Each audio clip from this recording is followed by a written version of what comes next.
الحمد لله نحمده ونستعينه ونستغفره ونعوذ بالله من شرور أنفسنا ومن سيئات أعمالنا من يهده الله فلا مضل له ومن يضلل فلا هادي له وأشهد أن لا إله إلا الله وحده لا شريك له وأشهد أن محمدا عبده ورسوله أما بعد فإن خير الحديث كتاب الله وخير الهدي هدي محمد صلى الله عليه وسلم وشر الأمور محدثاتها وكل محدثة بدعة وكل بدعة ضلالة وكل ضلالة في النار.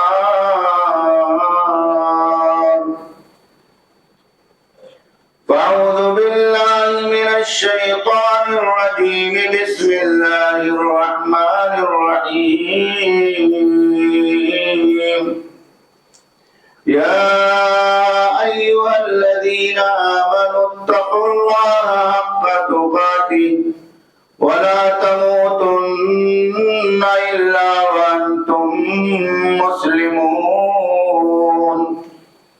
يا أيها الناس اتقوا ربكم الذي خلقكم من نفس واحدة وخلق منها زوجها وبث منهما رجالا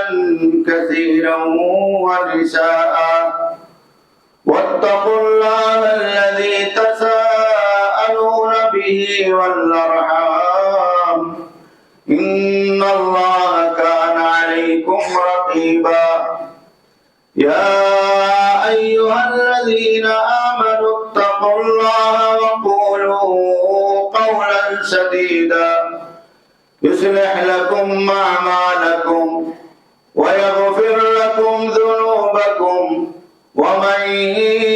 يطع الله ورسوله فقد فاز فوزا عظيما. وقال تعالى في مقام آخر إن إبراهيم كان أمة قانتا لله حنيفا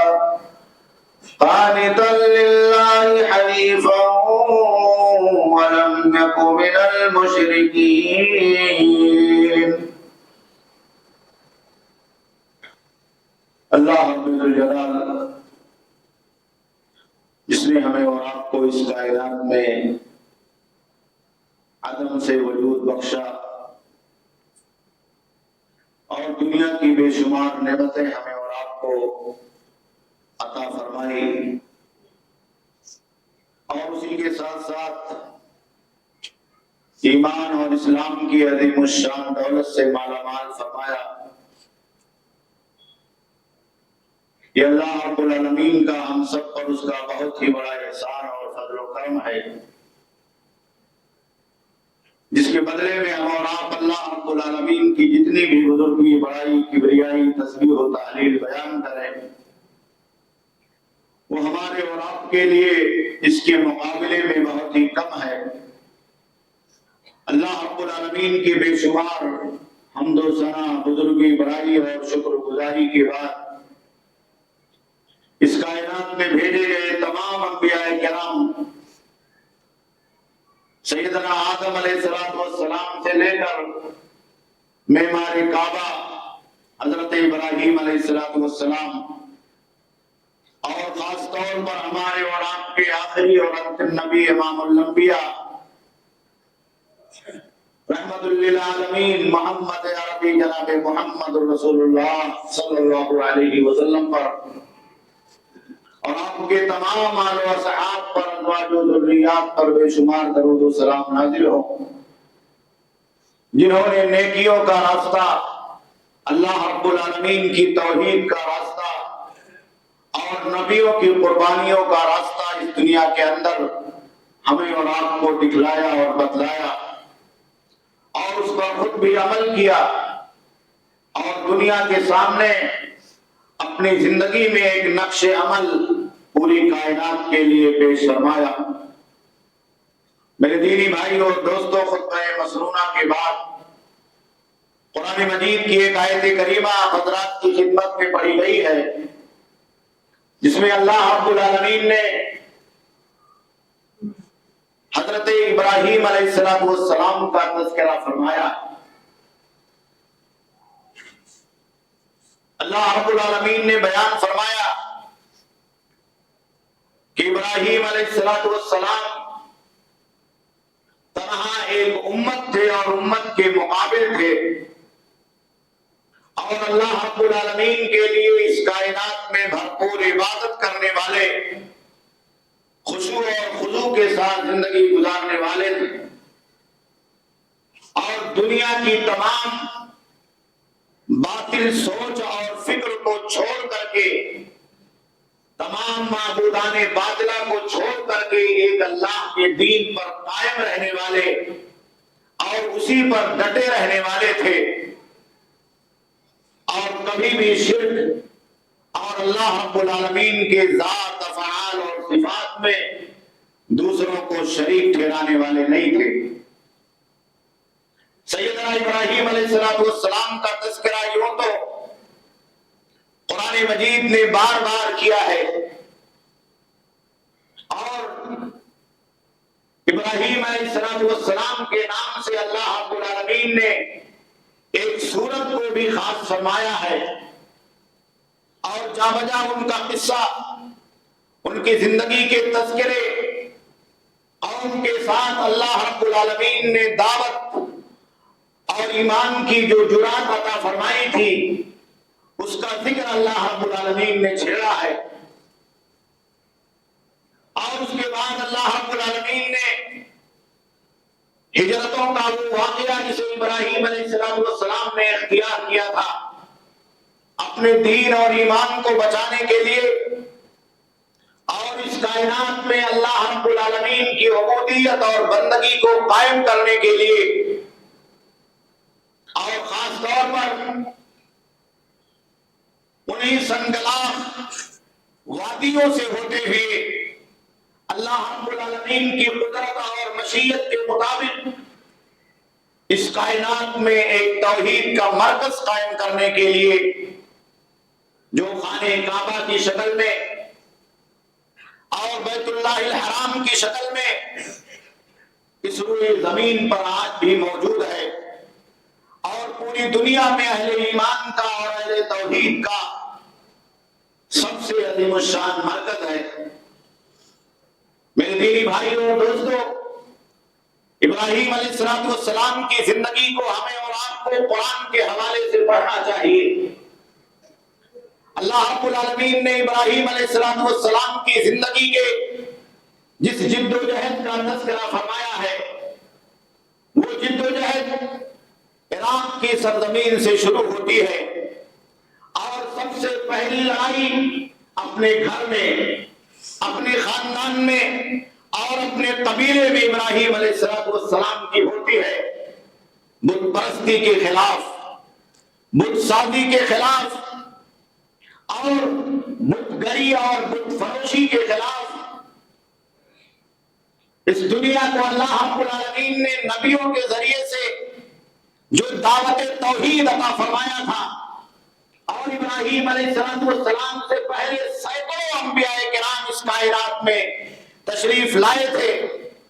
اور انہوں نے خالص اللہ رب العالمین کی توحید، اللہ کی عبادت اور اللہ کی بندگی کے لیے اس روئے زمین کو بسانے اور اس پر زندہ رہنے کا حکم عطا فرمایا تھا۔ جب قوموں نے نبیوں کے بتائے ہوئے رسولوں کو اور نبیوں کی دعوت کو اور اپنے اپنے سرزمین میں آنے والے اللہ رب العالمین کی طرف سے ان پیغامبروں کے اس عظیم الشان پیغام کو اور دعوت کو چھوڑ دیا جو اللہ رب العالمین نے عطا فرمایا تھا، رب العالمین نے اسی توحید کو زندہ کرنے کے لیے اور اس توحید کو اس روئے زمین میں ہمیشہ کے لیے جاویدانی عطا فرمانے کے لیے سیدنا ابراہیم علیہ السلام کو وجود بخشا، اور ایسے ماحول میں ابراہیم علیہ السلام پیدا ہوئے جہاں چاروں طرف ایک اللہ واحد کے خلاف سینکڑوں معبودان باطلہ کی عبادت کی جا رہی تھی اور پرستش کی جا رہی تھی۔ ابراہیم علیہ السلام نے فطرت کی آواز پر لبیک کہتے ہوئے اللہ واحد کی توحید کا اور اس کی عبادت کا اعلان فرمایا، اپنے والد کو سمجھایا، اپنے گھر والوں کو سمجھایا، اپنے قوم کو سمجھایا، یہاں تک کہ کہنے پر مجبور ہو گئے کہ انی اراک وقومک فی ضلال مبین، کہے ابا جان میں آپ کو دیکھ رہا ہوں اور آپ کے قوم اور قبیلے کو دیکھ رہا ہوں کہ یہ سب بت پرستی کے حوالے سے ایک بہت بڑی کھلی ہوئی گمراہی کے اندر مبتلا۔ نبیوں کی دعوت کے ساتھ قوموں کا جو ٹکراؤ تھا ازل سے، باطل کا جو ٹکراؤ تھا ازل سے، وہ ابراہیم علیہ السلام کی زندگی کے اندر بھی پیدا ہوا۔ تمام نبیوں کی زندگی کے اندر یہ حالات پیدا ہوتے ہیں۔ باپ نے دعوت کو ٹھکرا دیا، قوم اور قبیلے کے لوگوں نے دعوت کو ٹھکرا دیا، یہاں تک کہ ابراہیم علیہ السلام کے خلاف ایک بہت بڑی سازش کرتے ہوئے بادشاہ وقت کے دربار میں شکایت کی گئی، اور پھر وہ واقعہ آپ کو تفصیل سے معلوم ہے کہ پوری قوم نے مل کر کے لکڑیوں کو جمع کر کے ابراہیم علیہ السلام کو آگ کے حوالے کر دیا۔ لیکن اس روئے زمین پر اللہ رب العالمین کبھی کبھی اہل حق کے لیے اور اپنے نبیوں کے لیے، نیک بندوں کے لیے معجزات بھی رونما فرماتا ہے۔ ابراہیم علیہ السلام کو آگ میں ڈالا گیا اور آگ کے انگار میں ابراہیم علیہ السلام کو پھینکا گیا تو آگ کی وہ طاقت جو جلانے کی، مارنے کی اور اپنے شعلوں کی لپٹ میں لے کر کے انسان کو جھلسانے کی ہوتی ہے، اللہ رب العالمین کے حکم سے وہ ٹھنڈی ہو گئی۔ قرآن مجید نے اس کا بیان بہت تفصیل کے ساتھ کیا، قُلْنَا يَا نَارُ كُونِي بَرْدًا وَسَلَامًا عَلَىٰ إِبْرَاهِيمَ، کہ ہم نے آرڈر دے دیا، اللہ رب العالمین فرما رہا ہے کہ ہم نے آرڈر دے دیا کہ اے آگ آج تو ٹھنڈی ہو جا۔ آگ کو بنانے والا اللہ رب العالمین ہے، آگ میں جلانے کی طاقت دینے والا اللہ رب العالمین ہے، آگ میں جھلسانے کا جو پاور ہے وہ اللہ رب العالمین نے عطا فرمایا ہے۔ تو اللہ رب العالمین نے کہا کہ دنیا کے لوگوں کو یہی توحید جاننا ہے کہ جس اللہ رب العالمین نے یہ طاقت آگ میں دی ہے، وہ اللہ رب العالمین اس طاقت کو چھیننا بھی جانتا،